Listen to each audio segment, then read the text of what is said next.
Première table ronde, construire durable, avec un mot qui est peut-être pompeux, mais vous verrez qui en fait correspond à des vraies réalités, les outils de la performance. Je vais demander à Jean-Marie Quéquet, Philippe Boroni, Charles-Henri Montant, Claude Lavis, Pierre Girard et Bernard Milcan de venir nous rejoindre sur scène. Venez, je vous en prie, sur un sonal musical. Allons-y. Jean-Marie Quéquet, président de la coopérative L'Union des Peintres à Amiens. Philippe Boroni est PDG de la coopérative Travaux Publics de l'Essonne. Charles-Henri Montant est PDG de la SCOP TPE, Claude Lavis, président du directoire de BTP Banque, Pierre Girard, directeur de la Polytechnique de Calibat, directeur à Calibat depuis près de 30 ans, Bernard Milcan, directeur général du groupe SMA BTP. Messieurs les coopérateurs, vous intervenez exactement comme vous voulez, puisque c'est un peu vous les stars aujourd'hui. Il suffit de lever la main et on va d'abord donner la parole aux gens qui sont à votre service. Ça ne vous choque pas que je vous dise ça, messieurs les banquiers, messieurs les assureurs. On va commencer par vous, Bernard Milcan. Prévention et gestion des risques. Première bonne nouvelle, il va vous annoncer un moyen de baisser les coûts. Là, je pense qu'on va, on va vous écouter. C'est vrai qu'on peut payer moins cher? Oui, c'est tout à fait possible, effectivement. Mais si vous le permettez, je voudrais simplement, je vais répondre à votre question, mais recadrer l'environnement de l'intervention de votre assureur mutualiste. D'abord, une petite... Mutualiste, c'est important. Mutualiste, c'est absolument important. Déjà, je voudrais préciser que j'interviens ici aujourd'hui, pas seulement au nom de la SMA BTP, mais au nom de la SGAM BTP, donc la société de groupe d'assurance mutuelle du BTP, qui regroupe l'auxiliaire de Lyon, la CAM BTP de Strasbourg, la SMA BTP, bien entendu, et la SMA Vie. Alors, quel est le rôle de l'assureur mutualiste, effectivement? Et quelle différence avec un assureur qui ne serait pas mutualiste? Avec un assureur non mutualiste? Je crois qu'il y a une différence vraiment fondamentale. La première, c'est que nous sommes là pour vous accompagner. D'une part, et puis d'autre part, pour agir surtout sur l'amont et sur l'aval de votre contrat d'assurance. Alors, vous accompagnez comment? Vous accompagnez dans votre développement. Je crois que c'est un mot qui est à l'ordre du jour aujourd'hui. Dans votre développement, c'est-à-dire dans votre prise de risque. Et puis vous accompagnez également dans votre performance économique, c'est-à-dire dans la gestion de vos risques. La gestion des risques, c'est un sujet important parce que ça peut coûter très cher, un risque mal géré, c'est un coût. Pas développer tout ça, mais chacun le sait, c'est de la non-qualité, des clients mécontents, des budgets d'assurance qui augmentent, parfois des situations dramatiques sur le plan économique et sur le plan humain. Par conséquent, des risques mal gérés, c'est compromettre en fait la pérennité de l'entreprise, voire même sa survie à court terme lorsqu'il y a un gros sinistre qui survient. La morale de l'histoire, on va la donner dès maintenant, c'est qu'il faut parler avec son assureur. Exactement. Alors, exactement. Il n'y a pas d'amour, il y a épreuve d'amour. Ouais. On va commencer par un point, puis après j'en ai la parole aux banquiers aussi. Le fonds de solidarité mutualiste. Alors là, on est effectivement... Ça, c'est un truc à vous et rien qu'à vous pour les scopes et rien que pour les scopes. Voilà, c'est un truc effectivement rien qu'à nous, comme vous dites, Jérôme. Non. Là, on est effectivement sur l'aval. Alors l'aval de la prestation de l'assureur, c'est l'aval du contrat. Alors, on va fermer tout de suite la parenthèse sur les contrats. Un contrat d'assurance, c'est un peu comme la bombe atomique, c'est-à-dire que idéalement, c'est fait pour ne pas servir, mais on est quand même bien content de l'avoir. Alors, nos contrats, on s'efforce de faire en sorte qu'ils soient bien adaptés à votre besoin, qu'ils soient évolutifs et qu'ils soient innovants. Bien. Alors, l'aval du contrat, c'est la gestion du sinistre. Et puis, une fois que le sinistre est déclaré, parfois, il n'y a pas de solution d'assurance. Parfois, les entreprises sont en difficulté. Elles ont beau avoir un bon contrat d'assurance, eh bien, la difficulté demeure parce qu'on n'est pas dans un problème d'assurance. Et là, effectivement, première différence importante, le fonds de solidarité mutualiste. Qu'est-ce que c'est? C'est une sorte de fonds de secours. Et vous voyez que les valeurs de la coopérative et du monde mutualiste se rejoignent très, très bien.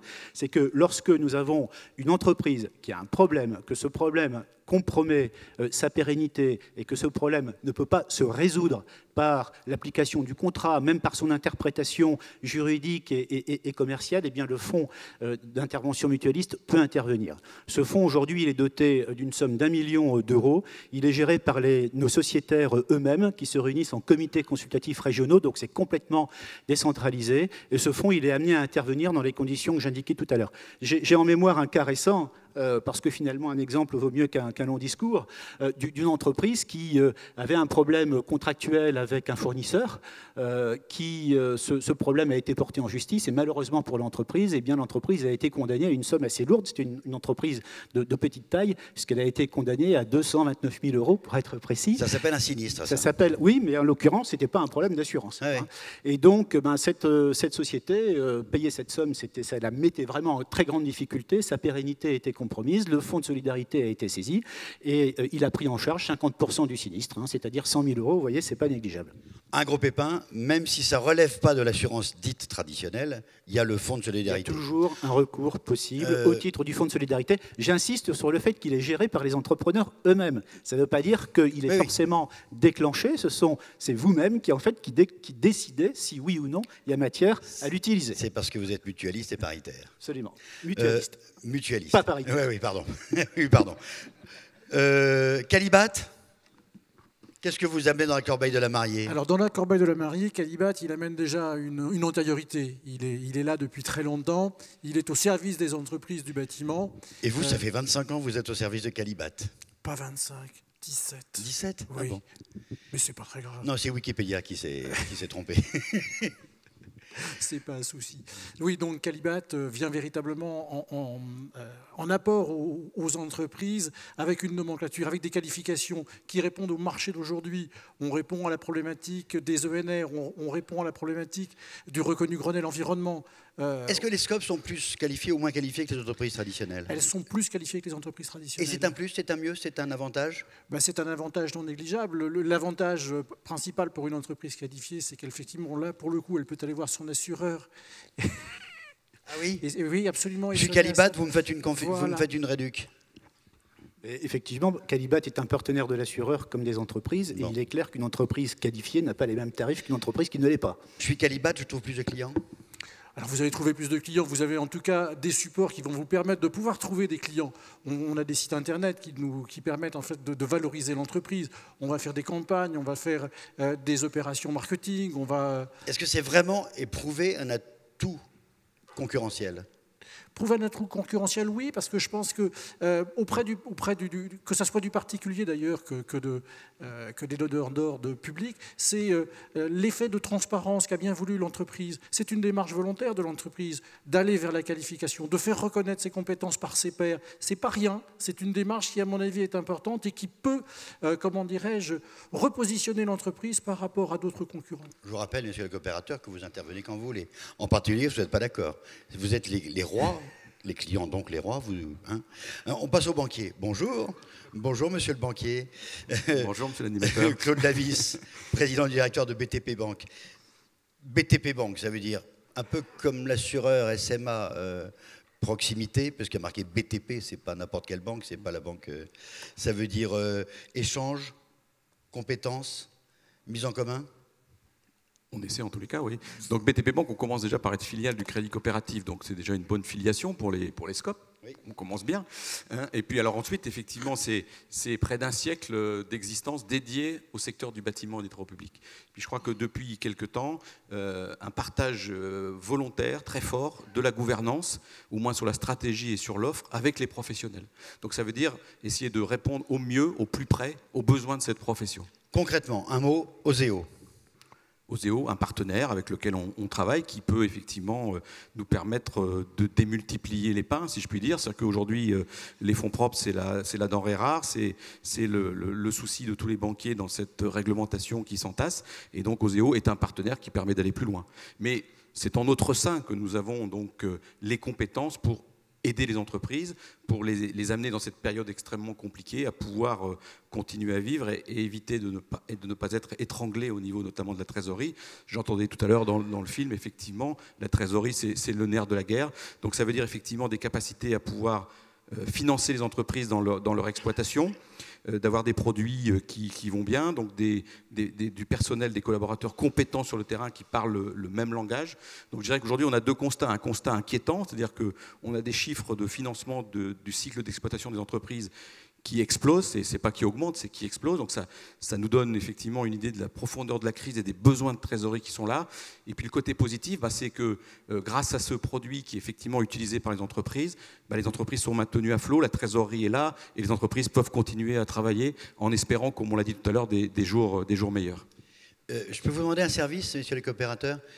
Dites pas du bien d'eux, mais forcez le trait, soyez un peu méchants. Vous avez peut-être un petit reproche quand même à leur faire. Vous êtes déjà servi, par exemple, à UTB du prêt Oseo, de l'effet de levier Oseo? Moi, je ne vais pas aller du tout dans votre sens, Jérôme. D'abord, j'ai besoin d'eux, donc...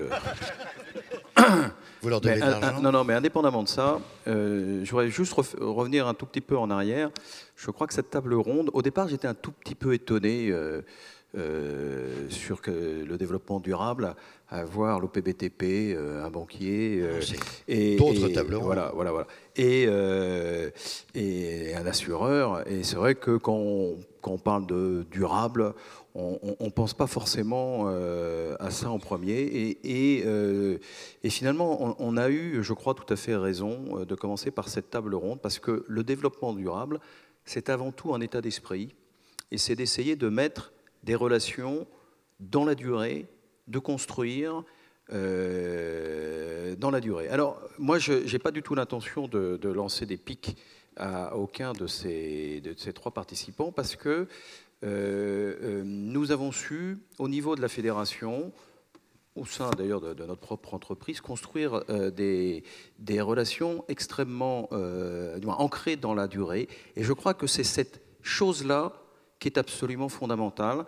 Je me retourne vers vous, là, Monsieur Girard, et je n'ai pas du tout envie de vous lancer une pique, mais vraiment un satisfecit, parce que tous les entrepreneurs savent très bien à quel point Qualibat a progressé sur les 20 dernières années au profit des entreprises, grâce aussi aux entreprises, parce qu'elles sont membres de tout un certain nombre de commissions, qu'elles soient régionales, qu'elles soient nationales. Je vois, il y a un peu de la lumière dans les yeux, là, mais je ne sais pas où est François Mortegoutte, mais honnêtement, tu me contredirais pas là-dessus. Hein. Je sais que toi, tu t'es beaucoup impliqué dans la qualification maçonnerie, et puis à l'échelle globale de Qualibat. J'ai plus en tête si tu y es encore, je devrais le savoir, excuse-moi, je crois que oui. Et attendez, je finis juste ça, mais si j'avais, parce que je sais que dans nos fédérations, parfois, on a un tout petit peu de mal, mais aux entrepreneurs, j'ai envie de dire ce message, impliquez-vous dans les commissions régionales, dans tous les métiers. C'est extrêmement important, parce qu'on râle en disant bah oui, mais il y a des boîtes qui ne savent pas travailler, etc. Les qualifications Qualibat, c'est absolument primordial. Sur l'aspect, Claude Lavie, je le connais bien depuis un certain temps. Très court, il ne faut pas me donner le micro. Alors. Très court, Claude Lavie. Bon, bah oui, bien sûr, filiale du Crédit Coopératif. Ces deux banques, on a la chance, nous, dans le monde coopératif, du bâtiment, d'avoir deux banques formidables. Je mets de côté le Crédit Coopératif parce que, je ne sais pas, vous participerez à autre chose. En ce qui concerne la BTP, n'hésitez pas à les solliciter. C'est à peu près la dernière banque qui sait faire du DAI sur les créances clients. J'étais hier dans un conseil de la Banque de France. Il nous donnait deux chiffres importants, que les encours bancaires avaient plutôt augmenté, mais avec ce chiffre-là, sur les grosses entreprises, c'était plutôt du moins 3%, mais pour les TPE, PME, c'était plus 2,5%, notamment sur les crédits de trésorerie. Alors, d'un autre côté, quand on est sur le terrain, on trouve que c'est un peu... je n'ai pas donné les chiffres de la croissance tout à l'heure. À la BTP, c'est depuis 2 ans, on est près de 20% d'augmentation sur les crédits court terme, cycle d'exploitation, par la DAI, justement. Quant à l'assurance, je sais bien le poids de la SACM, je salue Thierry là-haut, et c'est hyper important d'avoir avec ces assureurs quelque chose qui s'inscrit dans le temps, et honnêtement, papillonner avec des banquiers, papillonner avec des assureurs, c'est vraiment, c'est pas du tout des fournisseurs entre guillemets comme les autres, il faut vraiment inscrire ces relations dans la durée. Voilà. Et après, je me tais complètement. Il faut parler avec son assureur. On parle concret encore une fois. On est là pour donner des outils. C'est quoi ça? Fiche pathologique. C'est Fabienne qui travaille avec vous, qui m'a donné ça. C'est Fabienne Tiercelin qui vous a donné ça. Alors là, on est sur l'amont du contrat d'assurance. Donc l'amont du contrat, c'est quoi? C'est la prévention. Alors je voudrais saisir cette occasion aujourd'hui pour redire avec force à quel point la prévention des risques, c'est quelque chose qui marche et c'est quelque chose qui est extrêmement important. Ça paye la prévention. Alors, l'amont de ce contrat, je vais prendre quatre exemples, dont celui-là, effectivement, en matière de prévention. Ça, ce sont les fiches pathologiques du bâtiment. Alors, ces fiches pathologiques, nous les avons réalisées en collaboration avec l'agence qualité construction, et on retombe sur les problématiques de qualité. Elles ont pour vocation de recenser les pathologies les plus fréquentes que nous observons dans 6 domaines clés. On connaît l'AQC. Voilà. Vous, Donc, assureur. Recensement avec l'assureur, avec ses moyens, avec son GIE Socabat, qui est un GIE d'experts, ça a été de recenser les pathologies les plus fréquentes et de les traiter de façon à ce que, évidemment, on évite le plus possible à ce qu'elles se reproduisent. Si je lis ça et que j'ai pas envie de lire ça, vous me faites une réduction. Alors, ces fiches, vous pouvez effectivement les lire sur Je papier. dois les lire. Vous pouvez y accéder évidemment sur le site internet. Alors, ces fiches, elles sont vraiment importantes et bien faites. Je vous disais qu'il y avait 6 domaines qui étaient couverts: aménagement intérieur, équipement, enveloppe et revêtement extérieur, toiture et charpente, structure et gros œuvres, fondation et infrastructure. Et c'est vraiment agrémenté avec des photos de sinistres, avec des descriptions de sinistres, et puis la bonne manière de s'y prendre pour éviter la récurrence de ces événements malheureux. Continuons à parler concret. Calibat, vous faites de la pub, on vous entend quand on écoute France Info la semaine dernière encore, oui. mais vous savez que c'est de la pub grand public. Oui. Quand le maître d'ouvrage, le monsieur et madame lambda, ils vont demander si on est Calibat. Ça se prouve, c'est vrai? On demande de plus en plus à avoir une entreprise qualifiée. Tout à fait. On demande de plus en plus d'entreprises qualifiées. On le voit d'ailleurs aussi au travers d'un côté qui est peut-être un petit peu moins favorable, mais qui est celui des réclamations, de celui où on va chercher un petit peu l'information. On a besoin le client a besoin de se sécuriser au travers d'une entreprise qualifiée, mais il a besoin de savoir aussi que derrière, il y a quelqu'un qui peut être là pour l'aider lui aussi. Bon. Mais pour être Calibat, qu'est-ce que c'est compliqué à monter son dossier? Qu'est-ce qu'il faut comme paperasse? Vous êtes d'accord, hein?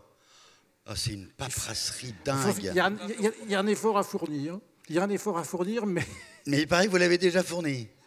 Comment on peut se faire sur Internet. Oui, on peut effectivement sur le web. On a aujourd'hui la possibilité, l'entreprise a la possibilité de constituer son dossier sur le web, bien sûr. Ça, c'est des dispositions qui existent. Il y a le tutoriel vidéo. Il y a le tutoriel vidéo qui va arriver, qui n'est pas encore prêt, qui sera là. Avril prochain. Absolument. En avril, j'ai une vidéo qui m'explique comment faire. Absolument. Même si je suis très neuneux. Oui, parce que c'est relativement simple. C'est vraiment fait pour moi. Oui, tout à fait. Ce qui est dur, c'est pas tellement la paperasse, c'est d'apporter la preuve qu'on est qualifié. Hein, pour beaucoup d'entreprises, c'est ça qui est difficile. La partie administrative, toute entreprise là. Je veux dire, là, je ne vois pas où est la difficulté. Sur la partie technique, sur la partie compétence à démontrer, là, effectivement, il faut que l'entreprise fasse un petit effort. Autre outil. Je passe la parole au banquier. Je vous rappelle que dès que vous n'êtes pas d'accord, dès que vous avez une objection, vous prenez la parole. Hein. Garantie de paiement sous-traitant. Ça, c'est un truc. Ça, c'est un vrai produit. Ça, c'est un vrai produit. Et en plus, ce que je disais tout à l'heure, ça illustre parfaitement, effectivement, la gouvernance partagée, des groupes de travail dans lesquels sont présents des entrepreneurs. On met des compétences multiples en fonction pour arriver, effectivement, à essayer de trouver les bonnes solutions pour les entreprises. Et donc, BTP Bank est un acteur important dans la caution.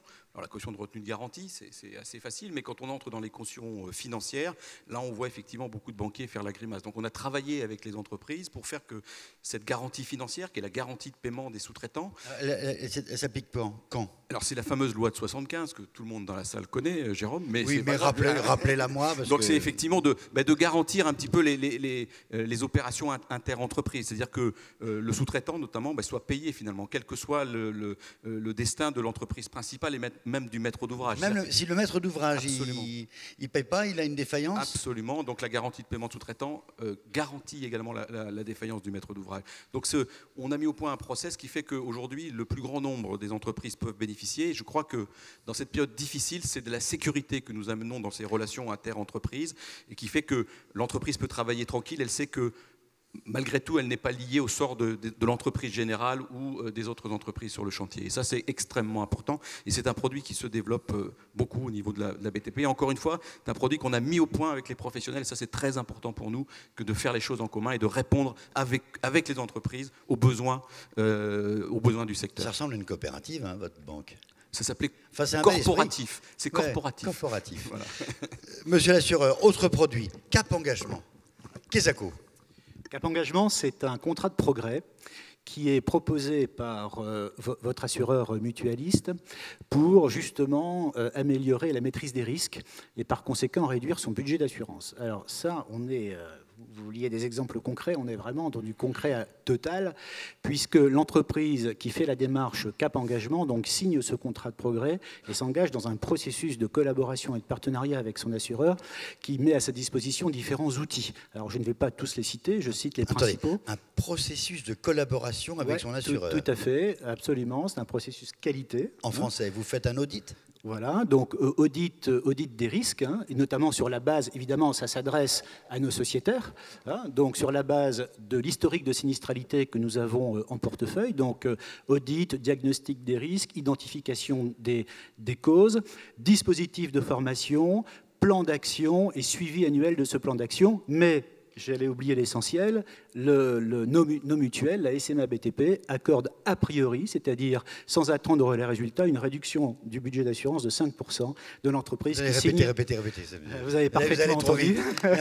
Les bonnes nouvelles, ça se redit, allez-y lentement. Donc une entreprise qui s'engage dans la démarche Cap Engagement, eh bien, c'est une démarche, disons-le, qui est lourde, hein, qui s'inscrit dans la durée, qui nécessite l'implication du chef d'entreprise, hein, de l'entrepreneur.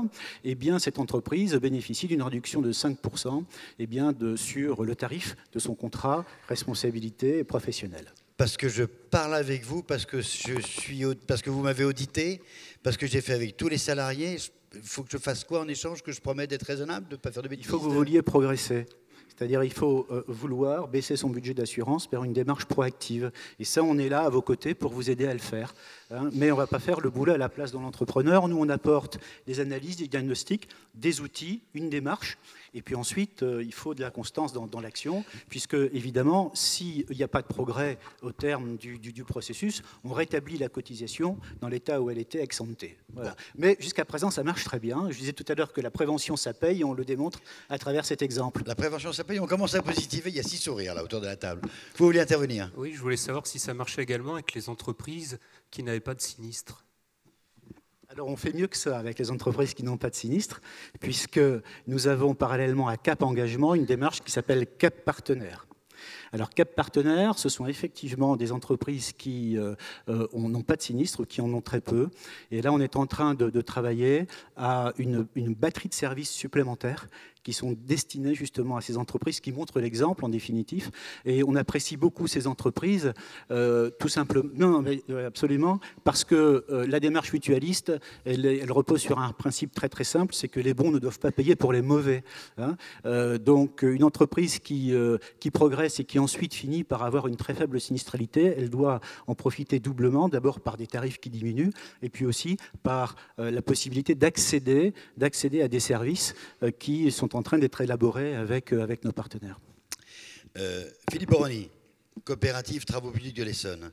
C'est l'histoire d'une succession, une PME, 80 personnes. Vous étiez sur 3 sites. L'objectif, c'était de faire une seule structure. Est-ce que le banquier, l'assureur ou le Calibat n'ont pas, quand même pas, vous a aidé? Alors pour l'instant, le projet, il est encore... c'est un embryon encore. Donc le banquier est consulté, l'assureur...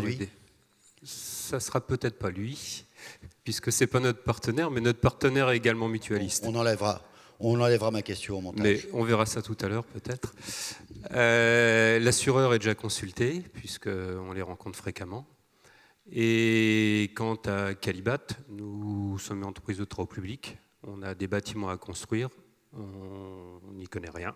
Je pense qu'effectivement, on s'appuiera sur Calibat là-dessus. Et pour l'instant, j'ai beaucoup de questions et j'espère avoir beaucoup d'aide. Est-ce que vous pensez, Jean-Marie, que c'est vraiment des gens qui sont à votre service? On positive, est-ce qu'ils vous aident à positiver? Ils ont tout intérêt. Hein. Ils ont tout intérêt. Hein, donc, par exemple, chez nous, entreprise de 86 ans, on va me dire on n'a peut-être pas grand-chose à démontrer, mais c'est complètement faux, hein, parce qu'il y a toujours à démontrer. Donc, parce qu'on est... J'ai une petite anecdote, si on a le temps, Jérôme. Si on a le temps, j'ai une petite anecdote. Parce qu'on est qualifié, parce qu'on nous reconnaît en tant que tel, un expert judiciaire qui nous demande une étude, une contre-étude, puisqu'on avait... Alors, l'histoire, c'est des bâtiments, 60 logements inoccupés pendant 3 ans parce que fuyants. Inhabitable. Hein, Inhabitable. Donc, la solution apportée était complètement de mettre une vêture. Donc forcément, le client, il est aux anges, il allait avoir une vêture sur un bâtiment qui fuyait, il était content. Une deuxième peau. Une deuxième peau. Dont on est arrivé avec un système pratiquement classique. Pour les peintres, ça va parler. On a fait un I3 amélioré, on l'a écrit, on l'a chiffré, et après c'est reparti bien sûr en justice. Suite à ça, la solution a été retenue, il y a eu un appel d'offres. L'appel d'offres, personne n'a répondu forcément. Parce que les gens se disaient, attends, s'il faut que je mette une couche de blanc, une couche de bleu, une couche de jaune et que je revienne au blanc, ça ne marche pas ça. En peinture, on sait ce que c'est le pinceau à 3 couches. Donc nous, on avait proposé ça. Donc du coup, le donneur d'ordre final, il a bien été obligé de se rabattre sur notre système, donc, et couvert en plus, bien entendu, par la SMA, mais les doigts dans le nez. Aujourd'hui, on en est à N+9, et le bâtiment, il ne fuit toujours pas, donc on a bien sûr gagné. On a divisé la facture par 3, alors qu'on aurait pu également nous dire, bon attends, on va essayer de s'embrancher puis de faire une vêture. Maintenant, nous on a dit, on va trouver une solution économique qui va répondre aux besoins et apporter la solution. Et on l'a fait. Quand le banquier, le Qualibat ou l'assureur vous dit, il faut parler avec son banquier, il faut parler avec son assureur, il faut jouer à la transparence, vous y croyez? Absolument. C'est un vrai... Absolument, parce que s'il n'avait pas cru, enfin si l'assureur n'avait pas cru dans le projet, il n'aurait pas marché dans la combine, quoi. Parce que non seulement il était obligé de payer la voiture, mais donc de s'acquitter ses sous, tandis que là il nous a fait confiance et il a lui aussi diminué, bien entendu, sa facture, son coût. C'est vraiment des outils de performance? Le mot avait l'air un peu superfétatoire. Les outils de la performance, ça faisait un peu pompeux. Alors je ne sais pas s'il faut le dire comme ça. En ce qui me concerne, ça me rassure en l'avenir de les avoir à côté de nous. Parce qu'on a parlé de crise, alors je ne sais pas si elle y est ou si elle n'y est pas. Ce qui est sûr, c'est que demain, on ne sait pas ce qu'on va avoir à faire pour nombre d'entre nous. Déménager une entreprise de 80 personnes, aujourd'hui, c'est à coup sûr un trou dans la trésorerie. C'est également des risques et avoir des partenaires fiables avec lesquels on peut discuter, même si on est toujours en train de se bagarrer un petit peu parce que chacun tire un peu la couverture à lui, mais de façon raisonnable. C'est tout de même c'est rassurant, surtout quand on est petit. Ça rassure de les avoir à côté de nous. Vous partagez cette façon d'être, cette façon de penser? Oui, tout à fait. Pour une fois, je ne vais pas être très long. Oui. Voilà, c'est bien. Oui. Non, mais oui. Merci à tous les 6 d'avoir été concis. Vous avez le droit, au cas où je les ai censurés sur un produit quelconque, à un petit codicile avant qu'on ne vous quitte. Dernier tour de table. Oui. Je voudrais simplement ajouter une chose importante, c'est que parmi les exemples que je voulais citer, il y a la réalisation des guides assurance métier. Oui, chaque métier son assurance. Nous en avons aujourd'hui réalisé près de 35. Nous les réalisons en association étroite avec vous, c'est-à-dire avec les fédérations, avec les unions, les syndicats de spécialité. Et bien entendu, nous en avons sorti un pour les scopes du BTP, et ça s'appelle « Assurer votre performance ». Donc un très beau guide d'assurance métier à l'usage spécifique des scopes du BTP. En sortant, là, vous allez juste à droite, vous verrez une très jolie femme brune avec les cheveux courts, elle s'appelle Fabienne. Elle a plein de fiches métiers pour votre métier ou pour vos métiers, et elle a surtout le truc spécial, rien que pour les scopes du BTP, assurer votre performance. Un mot à ajouter? Oui, moi je voudrais dire effectivement qu'on vient de parler de dialogue. Je crois que dans cette période c'est extrêmement important. Et puis sans vouloir donner des conseils, mais ou en tous les cas en restant modeste, de dire que vraiment il faut montrer dans cette période qu'on est des gestionnaires. Donc il est extrêmement important d'appuyer le dialogue avec des éléments qui montrent que l'entreprise est gérée. Et on a encore beaucoup de soucis de ce côté-là. Et je crois que c'est extrêmement important avec la BTP. Il y a 40 agences, 200 personnes dans le réseau de la BTP qui sont à vos côtés. C'est vrai aussi pour les autres partenaires bancaires. Il faut vraiment montrer dans cette période qu'on a des outils de pilotage et qu'on est capable de mener un dialogue vraiment construit avec son banquier. C'est très, très important. Piloter, montrer que vous êtes des gestionnaires. Absolument. Et allez voir votre banquier. Un dernier mot? Tout va bien? Tout va bien qu'on est qualifié. Il ne faut surtout pas hésiter à se faire qualifier, à se faire reconnaître comme sachant faire. Merci à vous. Un petit mot également avec un outil supplémentaire qu'on a mis en place pour les entreprises qui sont qualifiées, qu'on appelle le Corpus Qualibat, qui est un outil en fait qui reprend l'ensemble des normes et qui a été décliné par activité dans notre nomenclature. Vous avez à la fois toute la partie réglementaire qui va intéresser l'ensemble des entreprises qualifiées, et puis par métier, on décline l'ensemble des outils DTU, normes, réglementations particulières. Tout ça est mis à jour tous les mois et ça fait partie du package que l'on offre aux entreprises qualifiées. On déborde, mais tant pis. La qualification, il y avait certains membres du gouvernement qui disaient est-ce qu'elle va devenir obligatoire? Avec l'éco-conditionnalité, on peut effectivement espérer avoir quelque chose de la sorte, avec le reconnu Grenelle environnement et la charte reconnu Grenelle de l'environnement qui a été signé. Là, le président de la République, dans ses 20 Il y aura une propositions, certification environnement. il y aura une certification environnement, ça c'est sûr, et puis surtout l'éco-conditionnalité qui devrait exister et qui devrait amener le caractère quasi obligatoire de la qualification pour tout particulier qui ferait des travaux concourant à améliorer l'efficacité énergétique de son bâtiment. Ça veut dire bientôt la 14001. Non, c'est quelque chose de plus léger. Bon. C'est quelque chose de plus léger. D'accord. Absolument. Autre chose sur laquelle va insister beaucoup M. Mogard, notre grand-père à tous, n'oubliez pas, une fois que vous êtes qualifié, de continuer à verser les dossiers sur les preuves de certification, les preuves de qualité. Absolument. Sinon, après, Absolument. on le perd au bout de 3 ans. Hein. Alors, on le perd au bout de 3 ans, effectivement. C'est 4 Prévoir ans. les attestations Donc, de référence. Absolument, il faut prévoir les attestations de référence. Et puis, on dialogue ensemble et on fait évoluer les qualifications des entreprises en fonction des marchés qu'elles ont. Nous aussi, notre nomenclature évolue. Les SCOP font partie de la commission de nomenclature, qui est une commission qui se réunit en permanence et qui fait évoluer l'ensemble des outils et de la nomenclature particulièrement pour la rendre efficace, pour la rendre, comment dirais-je, en phase avec le monde du bâtiment qui change beaucoup aujourd'hui. On introduit des notions de compétences au travers d'aspects de formation, on introduit des notions avec des nouveaux matériaux, des nouveaux procédés. Donc il y a un certain nombre de documents qui évoluent en la matière, des qualifications qui évoluent, et donc on peut faire évoluer le cursus. C'est un parcours de progrès. Un parcours de progrès. Merci de nous avoir aidés à positiver. Merci, monsieur le coopérateur. Merci le banquier, monsieur Qualité et monsieur l'assureur. Deuxième table ronde, construire responsable.